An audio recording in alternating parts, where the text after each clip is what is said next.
বিশ্বনবী মুহাম্মদুর রাসূলুল্লাহ সাল্লাল্লাহু আলাইহি ওয়াসাল্লামকে সাহাবীরা বলছেন, দয়ার নবী গো, আপনার চেহারাটা একটু স্বাভাবিক থেকে অস্বাভাবিকের দিকে যায়।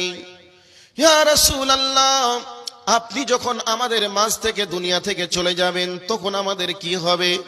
এই অবস্থা বর্ণনা করতে করতে সাহাবীরা বলছেন, নবী গো, আমাদের যখন সমস্যা হয়ে যায় সমাধানের জন্য ছুটে আপনার কাছে আসি, সমাধান পেয়ে যাই। আমরা যখন বিপদে পড়ে যাই বিপদ থেকে উদ্ধারের জন্য আপনার কাছে আসি, আমরা বিপদ থেকে উদ্ধার করার প্রসেসিং পেয়ে যাই। নবী গো, আপনি যেদিন দুনিয়া থেকে চলে যাবেন সেই দিন আমরা কার কাছে গিয়ে সমাধান নিব আপনি একটু বলে দেন।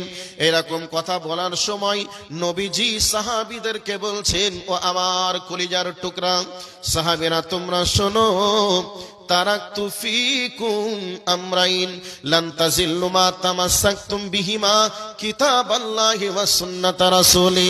নবীজি বলছেন, ও আমার সাহাবীরা, তোমরা শোনো, আমি তোমাদের কাছে দুইটি জিনিস রেখে যাব, একটা হলো আল্লাহর কোরআন আর একটা হলো আমি নবীর হাদিস।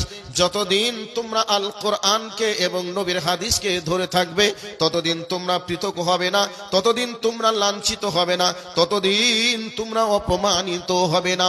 আজকে বর্তমান পৃথিবীতে মুসলমান জাতির ভিতরে ঐক্য নষ্ট হয়ে গেছে। মাযহাবের নাম করে বিভিন্ন রকমের মত, বিভিন্ন রকমের পথ তৈরি করে জাতির মাঝ থেকে ঐক্য নষ্ট হয়ে গেছে।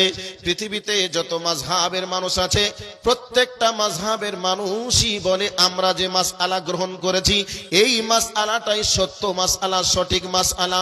আমরা যে পথে চলছি এই পথটাই হলো সঠিক পথ, এ কথা সবাই বলে। কিন্তু বন্ধুরে, ভুল কিন্তু অসংখ্য হয় আর সঠিক কিন্তু একটাই হয়।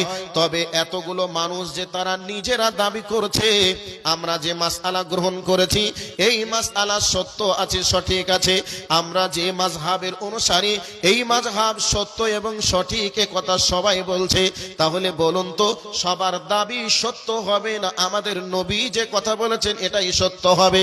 নবীজি বলছেন, ও আমার উম্মতের দল, তোমরা শুনে নাও, আমি এবং আমার সাহাবীদের নীতি আদর্শের উপরে যারা থাকবে তারাই হবে কিয়ামতের মধ্যে সফল কাম। কিয়ামতের ময়দানে সেদিন তারা সফল কাম হবে।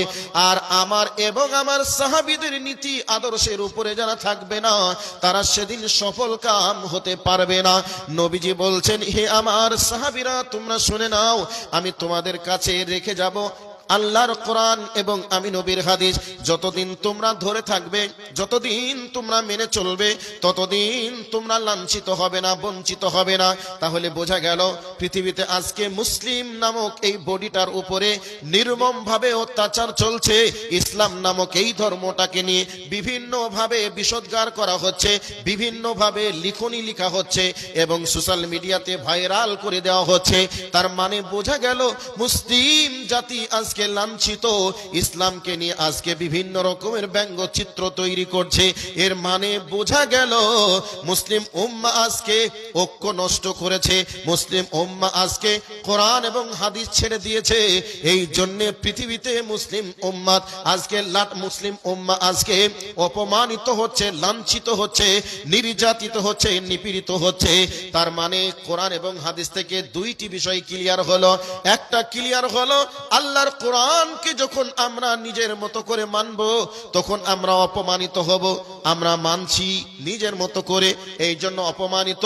আর একটা কোরআন এবং আল্লাহর নবীর হাদিস থেকে জানতে পারলাম, নবীজি বলছেন, যতদিন তোমরা আল্লাহর কোরআনকে এবং আমি নবীর হাদিসকে ধরে থাকবে ততদিন তোমরা লাঞ্ছিত হবে না, ততদিন তোমরা পথহারা হবে না, ততদিন তোমরা অপমানিত হবে না। তাহলে আজকে আমরা মাযহাবের নাম করে আমরা বিভিন্ন দলে বিভিন্ন মতে ডিভাইডেড হয়ে গেলাম, এর মানে আমরা পথহারা হয়ে গেছি, লাইনচ্যুত হয়ে গেছি। এত মত এত পথ, এটা ইসলামের মত এবং পথ নয়, এটা মানুষের তৈরি করা, শয়তানের তৈরি করা মত এবং পথ। যদি যেটাই হবে সেটা একটাই হবে, সেই পথটা হবে কোরআন এবং হাদিসের পথ। তবে আপনারা যদি কোরআন এবং হাদিসের পথে চলতে পারেন, তবে সেই পথে গিয়ে আল্লাহর জান্নাতে প্রবেশ করা যাবে। আর শয়তানের দেখানো পথে যদি চলা যায়, তাহলে কোশ্চিনকালে জান্নাতে যাওয়া যাবে না। তার মানে হলো কোরআন থেকে হাদিস থেকে আমরা ফিরে, কোরআন থেকে এবং হাদিস থেকে আমরা লাইন ক্রস করে আমরা বিভিন্ন মত বিভিন্ন পথ তৈরি করে আজকে আমরা অনেক দলে বিভক্ত হয়ে গেলাম, অনেক মাযহাবে বিভক্ত হয়ে গেলাম। এদিকে আল্লাহর কোরআন এবং নবীর হাদিসকে ছেড়ে দেওয়ার অপরাধে আজকে গোটা পৃথিবীতে মুসলিম উম্মাহ লাঞ্ছিত, নির্যাতিত, নিপীড়িত, বঞ্চিত।